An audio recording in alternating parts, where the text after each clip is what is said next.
Haven't seen much work on a 996 911 2001 Porsche.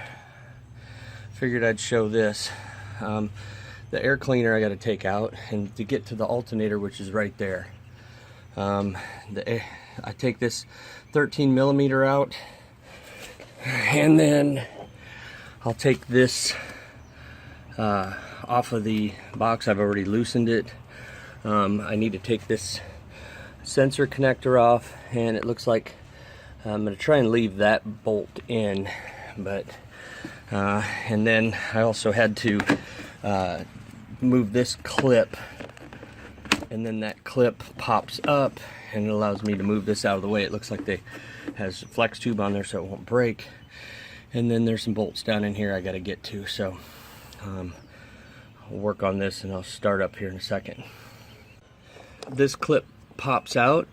On the back side there is this little depressing thing, and that moves the top, as you can see. That allows that to slide right out. It goes right in here, press that button on the bottom, slides right out. Once I remove that clip and this is loose, this literally pops right off of that connection. As you can see, the whole entire piece looks like it will now pop right out of here. You gotta watch out for up here, but I'll pull this out and then show you. Almost all the way out, and there's a small clip right here that needs to be spread apart. Release that, and of course everything gets hung up on it after the fact. Pull that out, and the entire box comes out.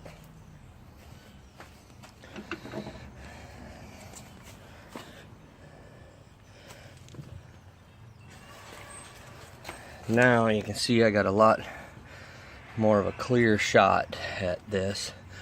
One tip I got from another video is to remove this bracket, or this, just so that I don't break this element here. I'll see what I get in a few seconds. But there's the alternator. Looks like I need to pop this out, put the tensioner on to adjust that, and get the belt off. Bottom bolt here and this bolt here. So we'll see what we get.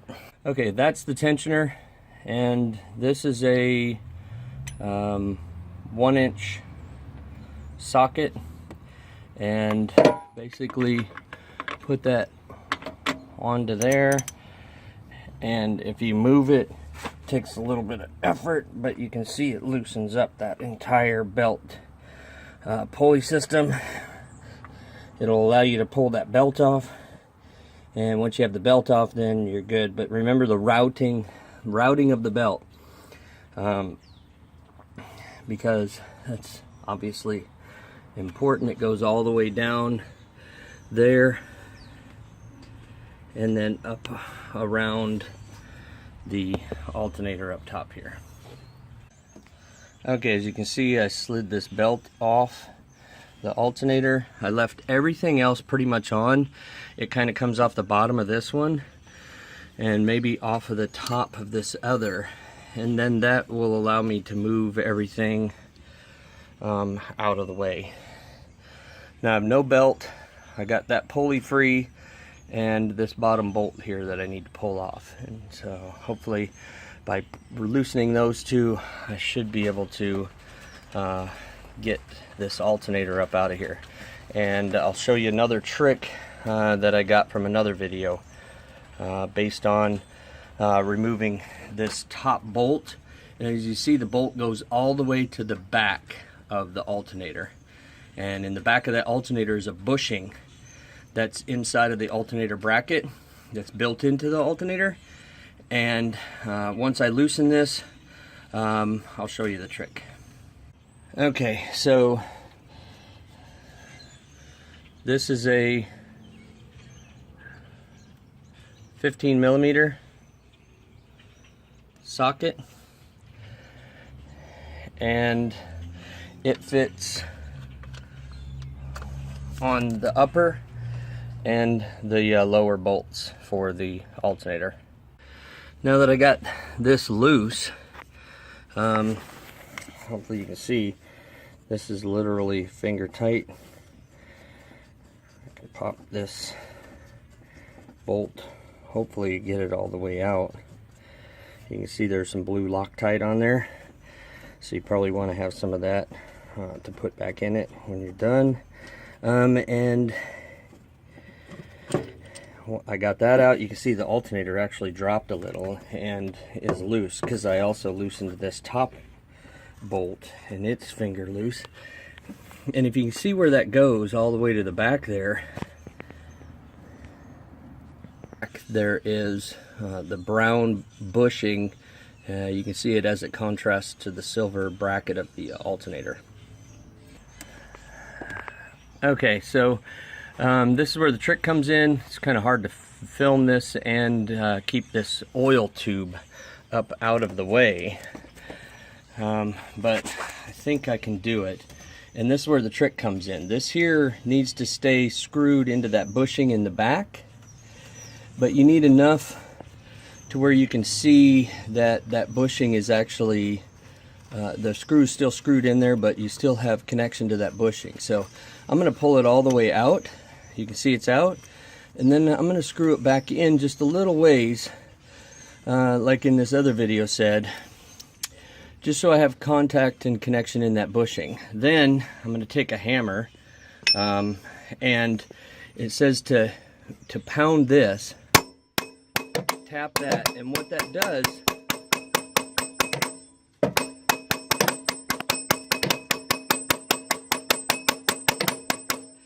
is supposed to move that bushing in the back and loosen it so that it'll slide out of the bracket that's mounting, holding the alternator there. Let me see if I got enough and try and pull this out. So I didn't have enough that bushing moved back in. So what I did was I pulled this pulley off of the bolt, and that gives me some room so that now the pulley's probably not hitting on that bracket. I'll see if I can't get it to move. I'll see if I can video it. We'll see if it'll move.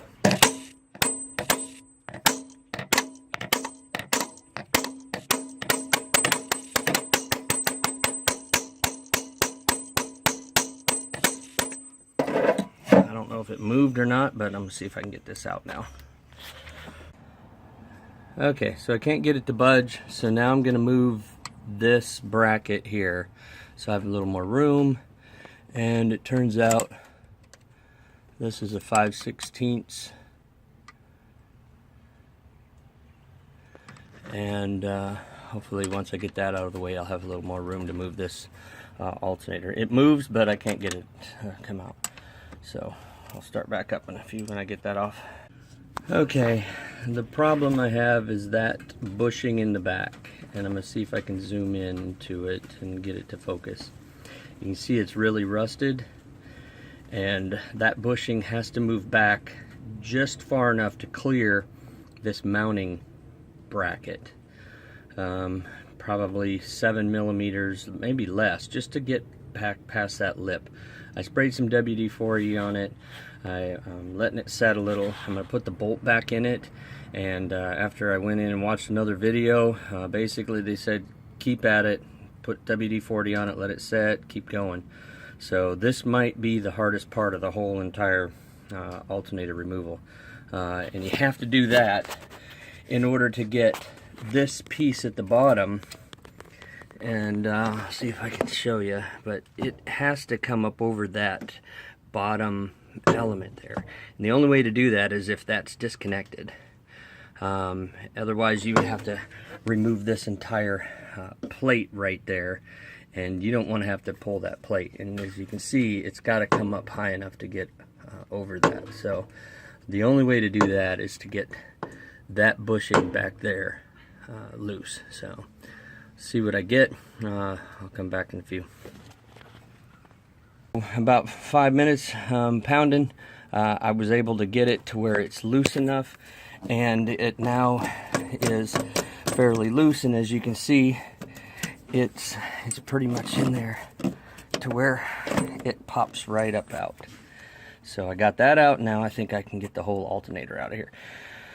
All right, I'll start up in a few. Okay, now what I have is this other bolt.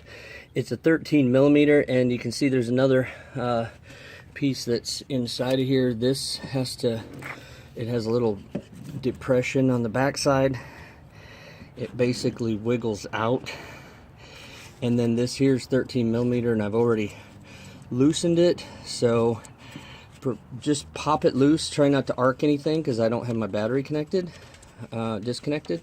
So just loosen it, take that bolt off, and then I recommend using like the finger of a glove or a whole glove itself, and just inserting that into the glove so that you don't have that touching anything else.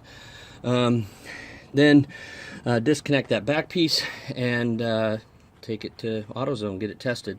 So right now it's all apart. I think that my next step is just really to get it to where I can get it tested. So I'll do that and then come back. Just to get a better view of this bushing, that's the bushing we're talking about. And as you can see, it moves through each side. So really you want to get it so that it'll come out. And what I did was end up pounding on this bolt. And the WD-40, let it set for about 15 minutes. Then I screwed it in, you can see, as far as I really could, so it was all the way through it. And then what that did was it just gave me a little more leverage, I think, on the whole entire contraption, if you will. So we'll see what we get. I'm going to take it down and get it tested.